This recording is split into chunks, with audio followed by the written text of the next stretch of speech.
datanglah seorang perempuan.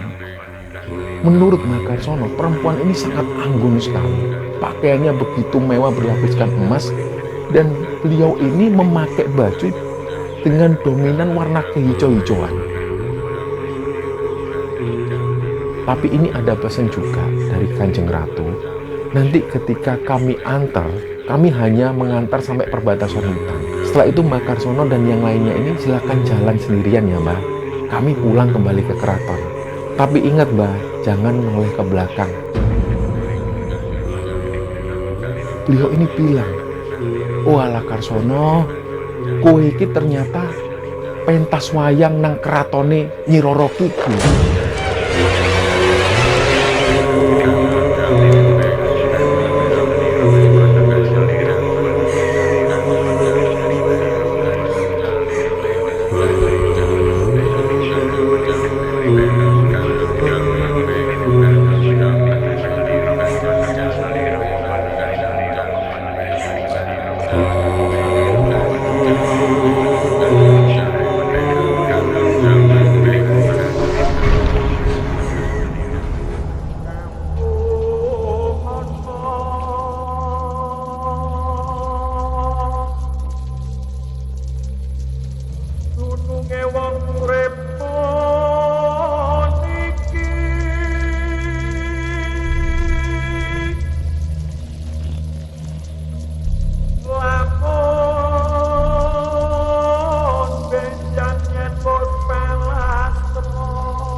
Bismillahirrahmanirrahim. Assalamualaikum warahmatullahi wabarakatuh.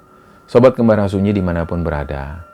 Dalam episode kali ini, Kembara Sunyi akan berkolaborasi dengan channel Yasid Kortu Duo, di mana pada episode kali ini kami akan menceritakan bagian pertama dan di bagian kedua akan diceritakan oleh channel Yasid Kortu Duo.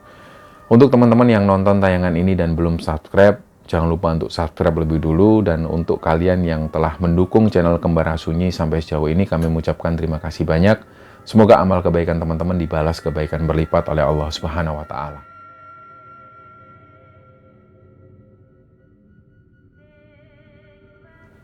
Di episode kali ini, teman-teman, kami berkolaborasi dengan channel Yasid Kortu Duo. Jadi di mana nanti Kembara Sunyi ini akan menceritakan sebuah cerita di bagian pertama, dan di bagian kedua akan dilanjutkan di channel Yasid Kortu Duo. Jadi untuk teman-teman yang nonton tayangan ini di part 1, jangan lupa untuk melanjutkan di part 2-nya di channel Yasid Kortu Duo. Nah, cerita ini teman-teman dibagikan oleh seseorang yang bernama Zara. Dia cerita tentang kakeknya yang dulunya adalah seorang dalang. Mungkin ada teman-teman yang belum tahu profesi dalang itu seperti apa. Jadi dalang ini adalah seorang pemimpin di pementasan wayang. Dia bertanggung jawab untuk memainkan wayang-wayangnya yang berjumlah hampir ratusan itu. Dia memainkan beberapa karakter, merubah suara dari karakter satu ke karakter yang lain.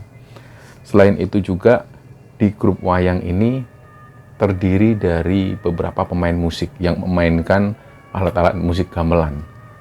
Selain itu juga ada juga penyanyi-penyanyi Jawa yang disebut sinden. Nah, asal teman-teman tahu bahwa semua pemain-pemain gamelan termasuk dalang ini dan termasuk sinden, ketika melakukan pementasan wayang ini, mereka akan duduk semalaman suntuk tanpa sedikit pun ada yang ke toilet, jadi makan pun juga di tempat itu. Nah, pertunjukan wayang ini umumnya digelar setelah Isya di sekitaran jam 8 malam sampai semalam suntuk dan berakhir pada saat menjelang subuh di sekitar jam 4 pagi. Jadi dalam pementasan wayang itu biasanya mereka menceritakan cerita-cerita tentang sejarah masa lalu kerajaan di Nusantara maupun di luar Nusantara. Dan dari sinilah pementasan wayang menjadi sangat istimewa, apalagi di sekitaran tahun 70-an. Nah, cerita ini pernah terjadi di sekitaran tahun 70-an, di mana pada saat itu hiburan ini sangat minim sekali.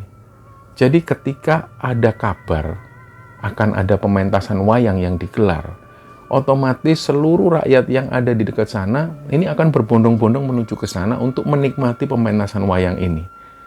Nah, jadi waktu itu Mbak Karsono, kakek dari Zara ini, aktivitas sehari-harinya ya seperti itu. Beliau merawat wayang-wayangnya, dan ketika ada pementasan, beliau selalu latihan lebih dulu bersama grupnya itu. Nah, malam itu tiba-tiba setelah beliau ini latihan bersama grupnya, ketika semua orang-orang sudah pulang, Mbak Karsono ini sudah mau beranjak ke tempat tidur. Tiba-tiba ada yang ngetuk pintu rumah. Assalamualaikum. Mbak Karsono keluar. Awalnya beliau berpikir, ini kenapa kok orang-orang kembali lagi padahal tadi sudah pamit pulang. Ternyata ketika pintu dibuka, ada dua sosok laki-laki, usianya sekitar 50 tahunan. Terus tiba-tiba beliau berdua bilang, ini rumahnya Mbak Karsono ya? Oh iya Pak, masuk dulu, masuk dulu. Akhirnya dua orang ini pun dipersilakan masuk, dan ketika mereka duduk, langsunglah Mbak Karsono ini tanya, ini ada keperluan apa? Jenengan semua ini dari mana? Terus salah satu dari mereka ini bilang, gini Mbah, ini kami dapat perintah dari Kanjeng Ratu supaya wayang dari Mbak Karsono ini dipentaskan di keratonnya Kanjeng Ratu. Awalnya waktu itu Mbak Karsono sendiri ini belum paham yang dimaksud Kanjeng Ratu ini siapa. Dari situ karena Mbak Karsono berpikir bahwa oh mungkin ini ada orang hajatan. Jadi Mbak Karsono cuma tanya, itu lokasinya di mana ya? Nanti ketika hari H, kami kesini lagi, kami antar ke sana. Jadi rombongan dari Mbak Karsono ini tidak usah bingung. Seluruh perlengkapan wayang dan seluruh peralatan gamelan ini sudah disediakan di keraton sana. Jadi Mbak Karsono dengan grupnya tinggal berangkat. Nanti kami yang jadi petunjuk arahnya. Oh begitu, ya sudah. Kalau gitu, itu tanggalnya tanggal berapa? Terus harinya hari apa? Setelah dijelaskan hari dan tanggalnya, akhirnya Mbak Karsono pun menyepakati, oh ya kebetulan tanggal itu kami kosong. Nah, dua orang ini, salah satunya itu mengeluarkan segenggam bungkusan kain. Nggak tahu bungkusan kain ini apa, diserahkanlah ke Mbak Karsono. Beliau bilang bahwa ini uang mukanya dulu, kami bayar. Setelah itu nanti ketika rombongan jenengan sudah sampai di sana, ini kami akan bayar semuanya. Oh iya, iya, terima kasih. Waktu itu Mbak Karsono tidak paham, ini bungkusan kain ini apa. Setelah itu, dua orang ini pamit pulang. Barulah ketika Mbak Karsono ini balik ke tempat duduknya, beliau ini jadi sadar, ini dua orang tadi ini datang naik apa. Mbak Karsono akhirnya buru-buru langsung keluar rumah. Pas begitu beliau ini noleh kanan kiri, dua orang ini sudah nggak kelihatan lagi. Hilang di kegelapan malam itu. Akhirnya Mbak Karsono nggak berpikir panjang, beliau langsung buka lah bungkusan kain ini. Ternyata ketika dibuka, ini adalah patahan-patahan emas. Patahan emas ini kecil-kecil, tapi jumlahnya agak banyak. Jadi ternyata dua orang tadi membayar DP atau uang muka untuk pementasan wayang ini dengan potongan-potongan emas kecil-kecil. Nah, waktu itu Mbak Karsono nggak mengambil pusing, karena bagaimanapun juga emas ini juga bisa diuangkan. Akhirnya disimpanlah potongan-potongan emas ini. Keesokan harinya beliau mengabarkan ke semua grup wayang, termasuk ke sinden dan juga pemain gamelannya. Akhirnya pada saat itu Mbak Karsono dan grupnya ini mulai latihan secara rutin. Nah, ada beberapa kebiasaan dalang, tapi mungkin tidak semuanya. Jadi ketika menjelang pementasan, beberapa dalang-dalang itu biasanya melakukan puasa. Puasa ini dilakukan dengan tujuan supaya mereka itu lebih tenang ketika pementasan ini berlangsung. Nah, inilah yang dilakukan oleh beberapa dalang, dan waktu itu Mbak Karsono juga melakukan ini. Ketika hari H, semua personil ini sudah berkumpul di rumah Mbak Karsono. Mereka semua sudah memakai seragam yang mereka kenakan, dan mereka semua sudah berdandan. dan terutama sinden-sinden ini semua sudah rapi sekali, rambutnya sudah digelung ke belakang. Mereka nunggu, ini orang yang mau nganter ini mana kok belum datang-datang. Ditunggu sampai beberapa jam kemudian dan ini sudah dirasa sudah terlalu malam. Dan waktu itu karena jarang sekali listrik yang masuk desa di sekitaran tahun itu, jadi mereka masih menggunakan obor dan juga lampu dari lentera minyak itu. Gak lama kemudian datanglah dua orang ini. Mereka berdua itu jalan kaki, terus bawa obor. Akhirnya dua orang ini menuntun Mbah Karsono dan personel yang lain berjalan masuk ke arah hutan. Nah awalnya Mbah Karsono dan semua orang ini bertanya-tanya, ini kok lewat sini, kok nggak lewat jalan raya, mau kemana? Terus ini transportasinya apa?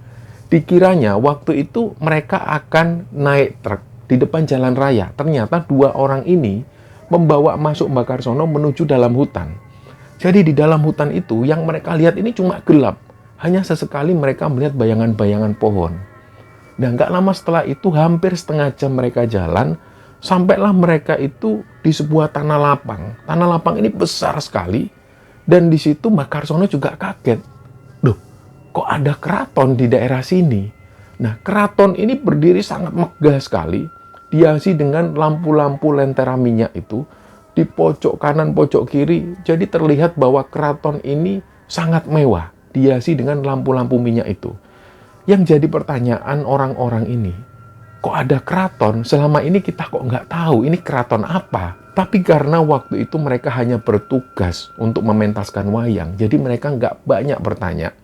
Mereka langsung menuju ke sana, begitu mendekat dan masuk ke arah keraton itu.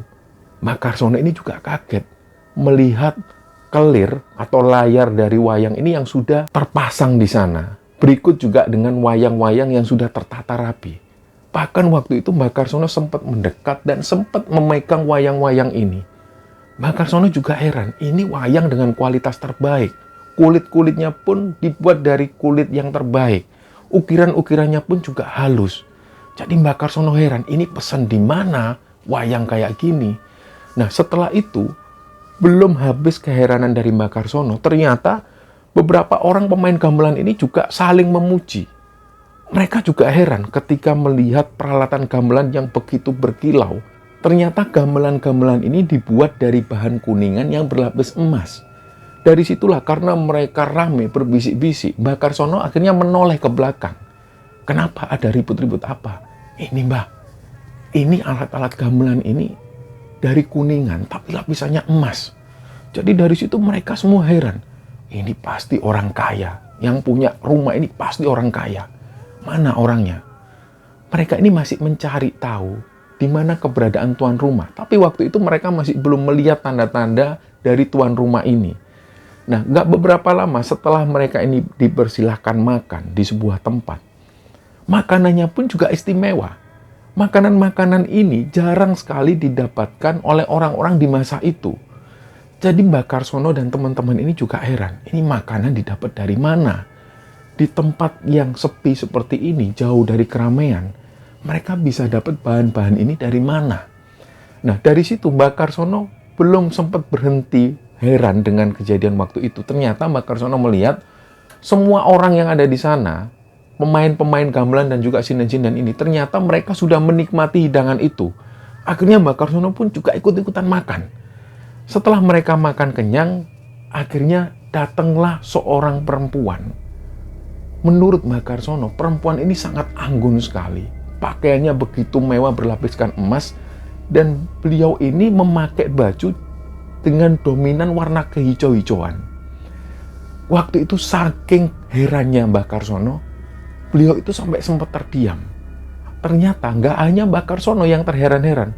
Semua orang yang ada di sana ini sempat terpaku, terdiam, melihat kehadiran perempuan ini. Akhirnya beliau itu jalan dan didampingi dua orang pengawalnya. Dan dari sinilah mereka yakin bahwa oh ini tuan rumahnya. Ternyata perempuan.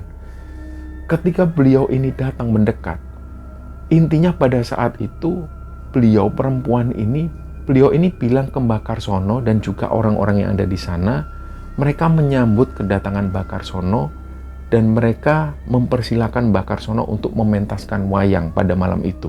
Setelah perempuan ini menyambut Mbak Karsono dengan sepatah dua kata, akhirnya Mbak Karsono pun langsung menuju ke pentas.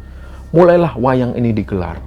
Dalam sebuah pementasan wayang ini, Mbak Karsono benar-benar menikmati pertunjukan pada saat itu. Sampai-sampai beliau itu masuk ke dalam cerita. Dan beliau benar-benar bergairah pada saat mementaskan pewayangan ini. Sampai-sampai nggak terasa, beliau ini mendengar samar-samar ada suara adzan subuh. Akhirnya Mbak Karsono ini tanya ke orang yang ada di belakang. Jadi biasanya ada asisten dalang yang menyiapkan wayang-wayang untuk dalangnya. Beliau tanya ke asistennya, "Loh, ini jam berapa? Kok sudah dengar adzan subuh?" "Gak tahu, Mbak. Ini rasanya sudah subuh." "Oh ya sudah, kalau gitu ini harus diakhiri." Jadi Mbak Karsono pun akhirnya mengakhiri pementasan ini. Setelah itu mereka istirahat untuk beberapa saat. Setelah mereka istirahat beberapa saat, Mbak Karsono dan orang-orang yang ada di sana itu nggak melihat lagi kehadiran dari sosok perempuan cantik itu. Sosok perempuan yang memakai pakaian mewah dengan warna yang dominan kehijauan, ini sudah nggak tampak lagi. Nggak tahu waktu itu kemana. Jadi yang muncul adalah dua orang pengawalnya. Mereka berdua mendatangi Mbak Karsono dan menyerahkan lagi bungkusan kain yang berisi potongan-potongan emas. Beliau sambil mengungkapkan ke Mbak Karsono, "Mbah, ini ada ucapan terima kasih dari Kanjeng Ratu. Kami mengucapkan terima kasih banyak karena Mbak Karsono beserta grupnya sudah berkenan hadir di sini. Ada salam dari Kanjeng Ratu. Dan ini hadiah dari kami untuk membayar semua lelah dari Mbak Karsono." "Oh, terima kasih. Ini saya terima. Kalau begitu, saya mau pulang. Saya minta tolong diantar. Kami nggak tahu jalannya." "Oh iya, Mbah. Tapi ini ada pesan juga dari Kanjeng Ratu. Nanti ketika kami antar, kami hanya mengantar sampai perbatasan hutan. Setelah itu Mbak Karsono dan yang lainnya ini silakan jalan sendirian ya, Mbah. Kami pulang kembali ke keraton. Tapi ingat, Mbah, jangan noleh ke belakang." Itu aja pesannya. Mbak Karsono sendiri juga heran, kenapa nggak boleh noleh ke belakang. Akhirnya ya sudahlah, ayo kami pulang. Diantarlah Mbak Karsono bersama rombongan wayang ini pulang. Ketika sampai di perbatasan hutan, dua orang pengawal ini berhenti. Akhirnya Mbak Karsono dipersilakan untuk jalan, dan salah satu orang pengawal ini ngomong sekali lagi, "Mbah, tolong diingetin ke yang lain. Jangan sekali-sekali noleh ke belakang, silakan jalan aja terus." "Oh ya, baik-baik, saya ingat." Mbak Karsono pun menyampaikan hal ini ke yang lain. Ingat ya, jangan noleh ke belakang. Ini pesan dari tuan rumah, nggak enak kalau kita melanggar." "Oh ya, Mbah." Jalanlah mereka melewati hutan. Dan gak berapa lama mereka melewati hutan itu, tiba-tiba mereka ini sudah sampai di desa mereka. Dan anehnya, waktu itu sudah banyak sekali orang-orang yang berjajar-jajar di sana. Kayak seolah-olah orang-orang ini lagi ribut. Nah, Mbak Karsono heran. "Loh, iki ngopo podo nang kene? Ini ngapain pada di sini semua?" Nah, beberapa dari tetangga-tetangga Mbak Karsono ini, ketika melihat kehadiran Mbak Karsono bersama rombongan wayang yang lain, mereka ini heran, bahkan di antara mereka itu sempat histeris. "Loh, Mbak Karsono si urip, Mbak Karsono si urip." Jadi di antara pemain-pemain wayang ini beberapa juga ada keluarganya yang sudah menunggu.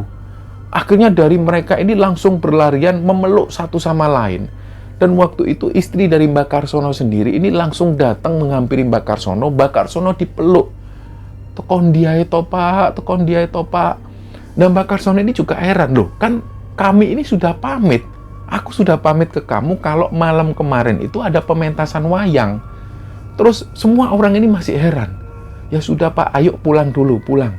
Mbak Karsono ini dituntun oleh istrinya menuju ke dalam rumah. Ketika sampai di rumah, istrinya menyiapkan minuman hangat. Setelah Mbak Karsono ini minum, barulah istrinya ini cerita. "Bapak tahu ndak ini tanggal berapa?" "Loh, tanggal berapa memang?" "Yo tanggal 3, kan kemarin tanggal 2. "Enggak, Pak. Ini sudah 40 hari Bapak enggak pulang." Loh, Mbak Karsono kaget. "Ah, kamu itu yang benar kalau ngomong." "Saestu, Pak, bener ini, Pak.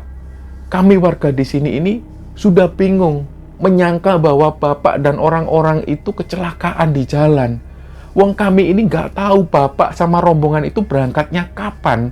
Tiba-tiba kami ini bangun, Bapak sudah nggak ada. Orang-orang pun juga berkata yang sama." Jadi akhirnya Mbak Karsono heran. "Sik toh Bu, sebentar. Aku ini kan cuma mentas wayang semalam suntuk. Seperti biasa-biasanya, kalau aku ada pementasan wayang ya semalam suntuk. Kok kamu bilang aku ini 40 hari nggak pulang? Ayo toh Pak, Bapak lihat sekarang tanggal ini tanggal berapa?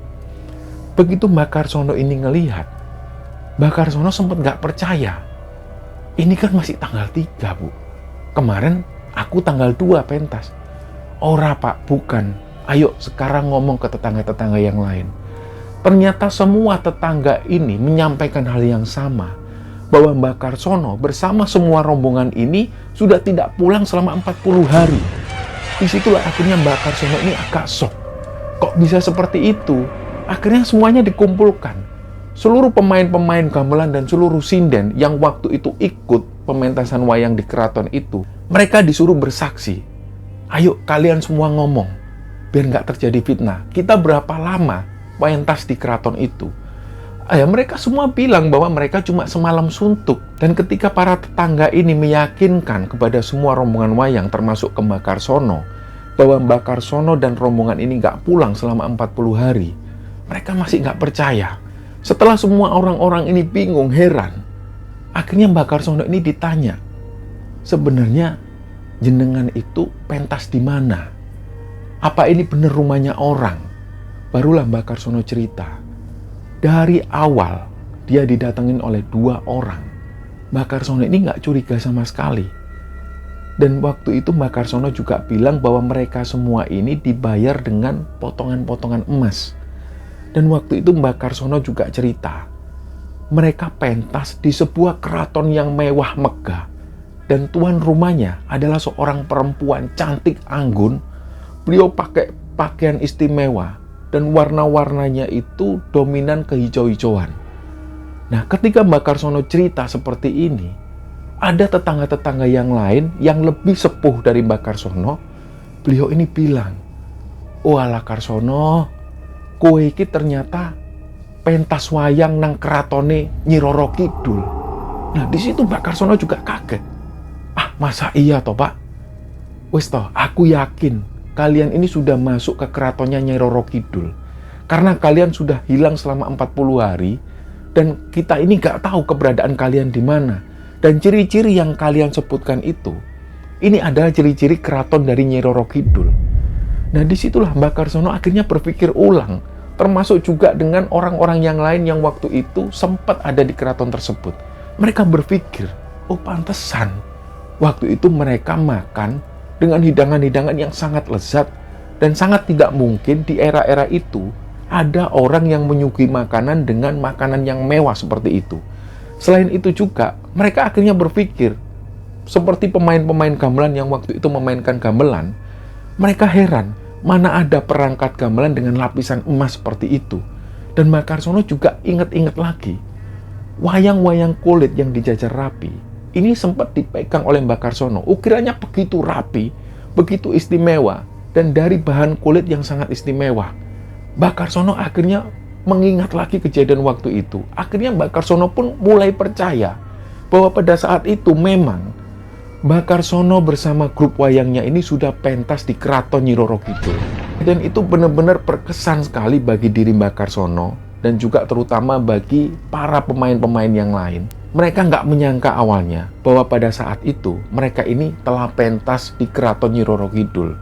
Percaya atau tidak, tapi inilah yang terjadi. 40 hari mereka sempat hilang. Nah, beberapa waktu kemudian, singkat cerita, anak dari Mbak Karsono yang tidak lain adalah ayah dari Zara ini, kita sebut namanya Pak Tono. Ternyata dari situ, kejadian ini berefek kepada keluarga yang lain, terutama kepada anak-anak dari Mbak Karsono. Nah, waktu itu, Pak Tono ini ceritanya, dia mau buang air kecil. Jadi rumah Mbak Karsono ini berada di dekat pemakaman. Waktu itu Pak Tono mau buang air kecil dan karena di desa itu toilet ini masih belum ada. Mereka yang mau buang air kecil atau buang air besar, mereka harus menuruni lembah dan mereka menuju ke parit kecil. Parit kecil ini menghadap langsung ke arah pemakaman. Disitulah Pak Tono ini melihat ada sosok hitam besar. Dan seolah-olah sosok hitam besar ini menghampiri Pak Tono. Disitulah dia ini ketakutan. Nah, kejadian ini terus berlanjut. Dan ternyata kejadian ini semakin lama, semakin dirasakan oleh keluarga Mbak Karsono. Nah, teman-teman sekalian, untuk kalian yang masih penasaran dengan cerita ini, kalian bisa lanjutkan cerita ini di part 2 di channel Yazid Kortuduo. Demikian yang bisa kami sampaikan. Semoga kalian semua terhibur. Dan untuk teman-teman yang nonton tayangan ini dan belum subscribe, jangan lupa untuk subscribe lebih dulu. Mohon maaf kalau ada salah-salah kata. Wassalamualaikum warahmatullahi wabarakatuh.